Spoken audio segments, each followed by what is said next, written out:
ಹೊಸ ದೀಪಗಳಿಗೆ ಹೊರಟಾನ ಬನ್ನಿ, ಅಂದದ ಅಂದದ ಹೊಸ ದೀಪಗಳಿಗೆ ಹೊರಟಾನ ಬನ್ನಿ,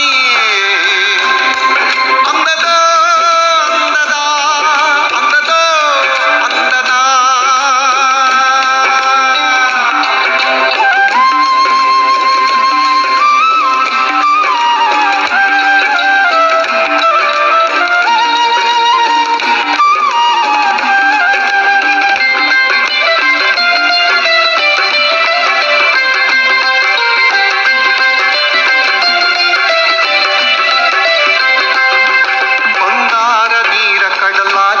ಚಗಿದ ನೀಲ ನೀಲ ತೀರ, ಮಿಂಚು ಬಳಗ ತೆರೆಗಳಾಗಿ ಅಲೆಯುವುದು ಪುಟ್ಟ ಪೂರ. ಅದು ನಮ್ಮ ಊರು, ಇದು ನಿಮ್ಮ ಊರು. ಓಂ ಶ್ರೀ ಗುರು ಬಸವಲಿಂಗಾಯ ನಮಃ. ಸರ್ವರಿಗೂ ಶರಣ ಶರಣಾರ್ಥಿ.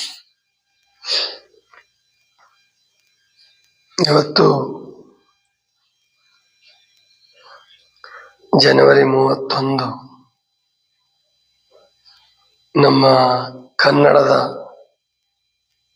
ವರಕವಿ ಹುಟ್ಟಿದ ದಿನ.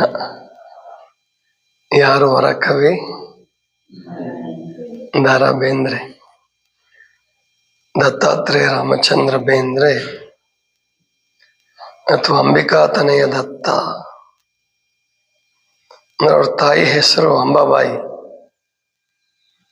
ತಾಯಿ ಮೇಲೆ ಬಹಳ ಜೀವ, ಹಾಗಾಗಿ ಅವರ ಕಾವ್ಯನಾಮವನ್ನ ತಾಯಿ ಹೆಸರು ಬರೋ ಹಾಗೆ ಅಂಬಿಕಾತನಯ ದತ್ತ ಅಂತ ಇಟ್ಕೊಂಡ. ಕಾಲ ಆಯಾ ಸಂದರ್ಭಕ್ಕೆ ನಾಡಿಗೆ ಏನ್ ಬೇಕೋ, ದೇಶಕ್ಕೆ ಏನ್ ಬೇಕೋ ಕೊಡುತ್ತೆ ಅನ್ನೋದಕ್ಕೆ ಸಾಕ್ಷಿ ಈ ಕವಿಗಳು. ಉತ್ತರದಲ್ಲಿ ದತ್ತಾತ್ರೇಯರು, ದಕ್ಷಿಣದಲ್ಲಿ ಪುಟ್ಟಪ್ಪ ಕುವೆಂಪು.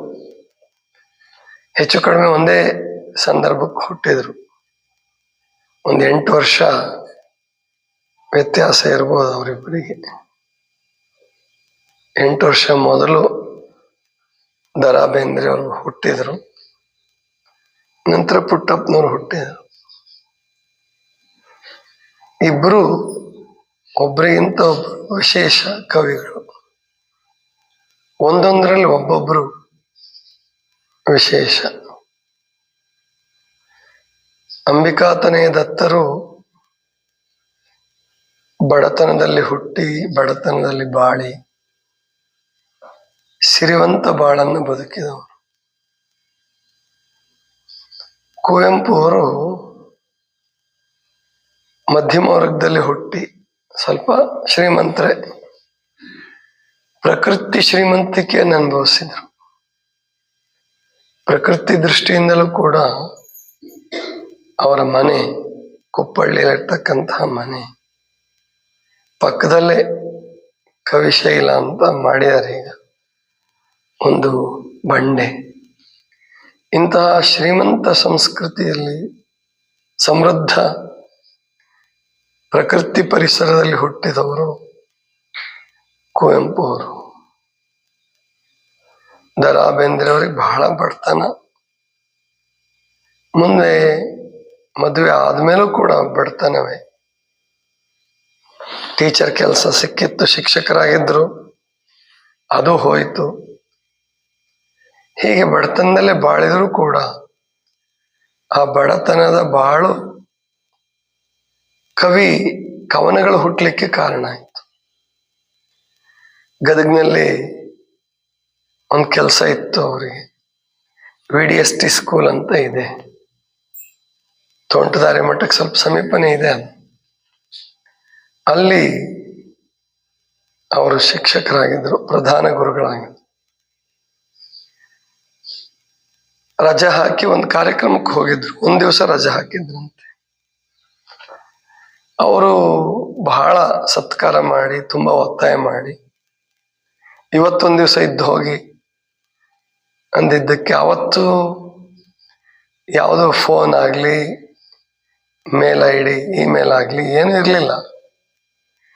ರಜೆ ಒಂದು ದಿವಸ ಹಾಕಿದ್ರು, 2ನೇ ದಿವಸ ಹೋಗಕ್ಕೆ ಆಗಲಿಲ್ಲ. 3ನೇ ದಿವಸ ಹೋದ್ರು. ಅಷ್ಟೊತ್ತಿಗಾಗಲೇ ಒಂದೇ ಒಂದು ದಿವಸ ಅವ್ರು ಬರಲಾರದ್ದಕ್ಕೆ ಆ ಸ್ಕೂಲ್ನವರು, ಸಮಿತಿಯವರು, ಅದು ಪ್ರೈವೇಟ್ ಸ್ಕೂಲ್, ಅದು ಖಾಸಗಿ ಶಾಲೆ, ಇವ್ರನ್ನ ಕೆಲಸದಿಂದಾನೇ ತೆಗೆದುಹಾಕ್ಬಿಟ್ಟಿದ್ರು. ಆವಾಗ ಧಾರವಾಡಕ್ಕೆ ಬಂದರು. ಆವಾಗ ಹುಟ್ಟಿದ್ದೆ ಬಾರೋ ಸಾಧನಕೇರಿಗೆ, ಮರಳಿ ನಿನ್ನಿ ಊರಿಗೆ. ಸಾಧನಕೇರಿ ಅಂದ್ರೆ ಧಾರವಾಡಕ್ಕೆ ಸಾಧನಕೇರಿ ಅಂತ ಹೇಳಿದ್ರು ಅವರು.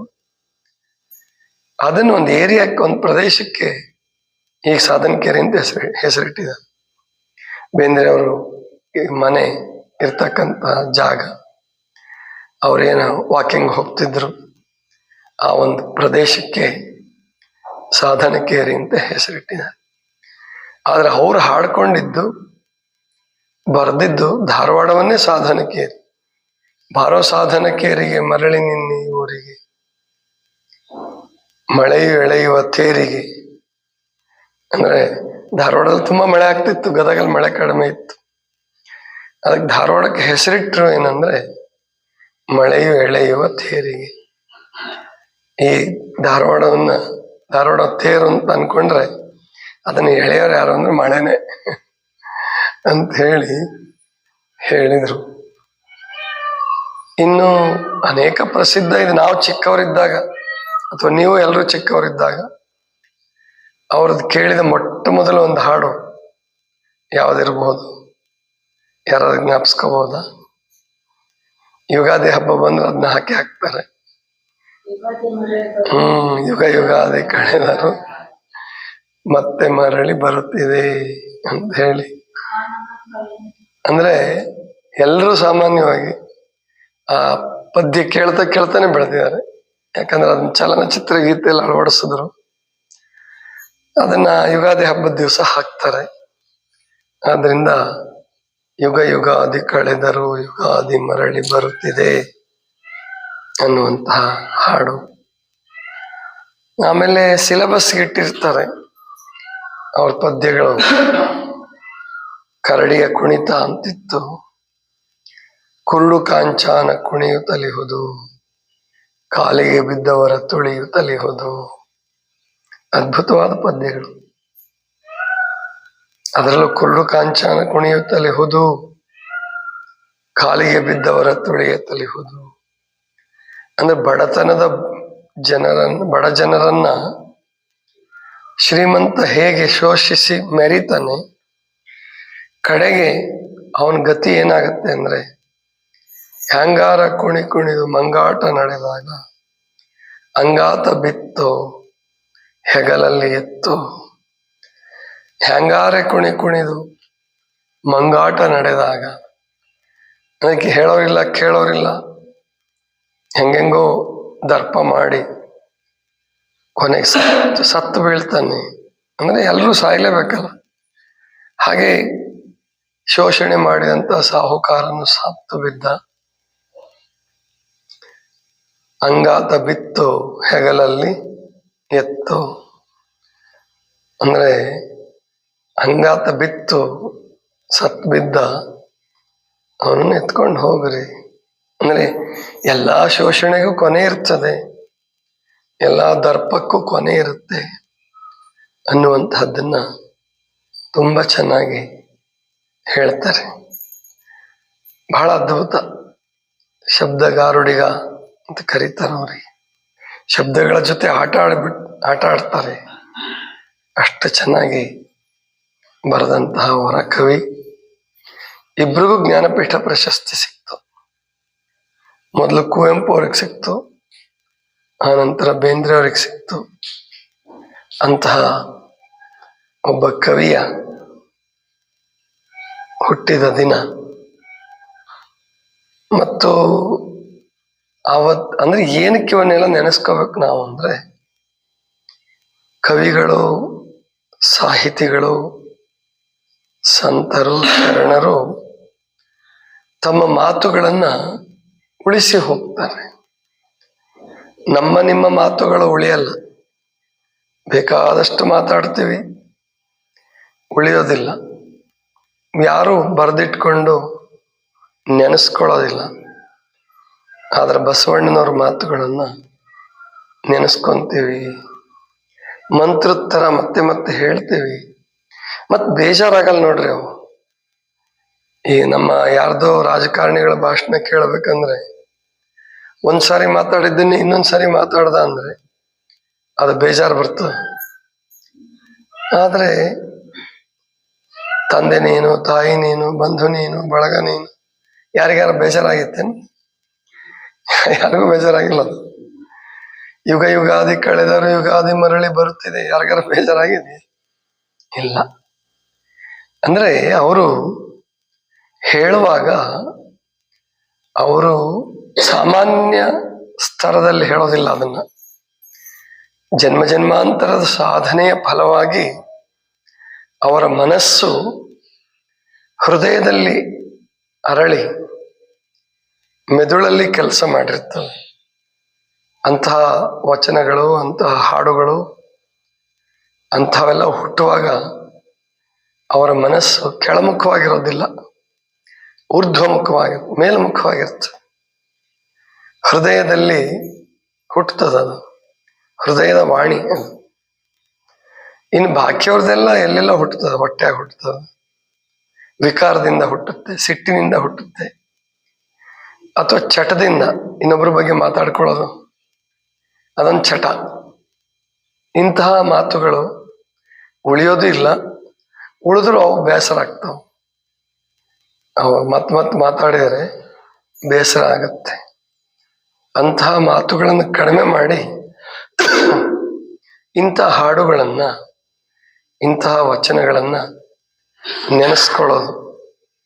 ಅದಕ್ಕೆ ಇಂತಹ ಕಾರ್ಯಕ್ರಮ ಇವೆರಡು ಹೊತ್ತು ಯಾಕಪ್ಪ ಇವು? ಪ್ರಾರ್ಥನೆ, ಚಿಂತನ. ಬೆಳಿಗ್ಗೆನೂ ಪ್ರಾರ್ಥನೆ, ಸಂಜೆಗೂ ಪ್ರಾರ್ಥನೆ. ಏನು ಪ್ರಾರ್ಥನೆ ಅಂದ್ಕೊಳ್ಳೆ ಪರಮಾತ್ಮ ಏನೋ ಕೊಟ್ಬಿಡ್ತಾನೆ ಅಥವಾ ಹಣ ಉದುರು ಬಿಡುತ್ತೆ? ಅಲ್ಲ, ದುಡಿಲೇಬೇಕು, ಕಷ್ಟಪಡಲೇಬೇಕು. ಇಂತಹ ಕಾರ್ಯಕ್ರಮಗಳು ಏನಕ್ಕಪ್ಪ ಅಂತಂದ್ರೆ ಅಂತಹ ಮಾತುಗಳನ್ನು ನೆನೆಸ್ಕೊಳ್ಳೋದಕ್ಕೋಸ್ಕರ.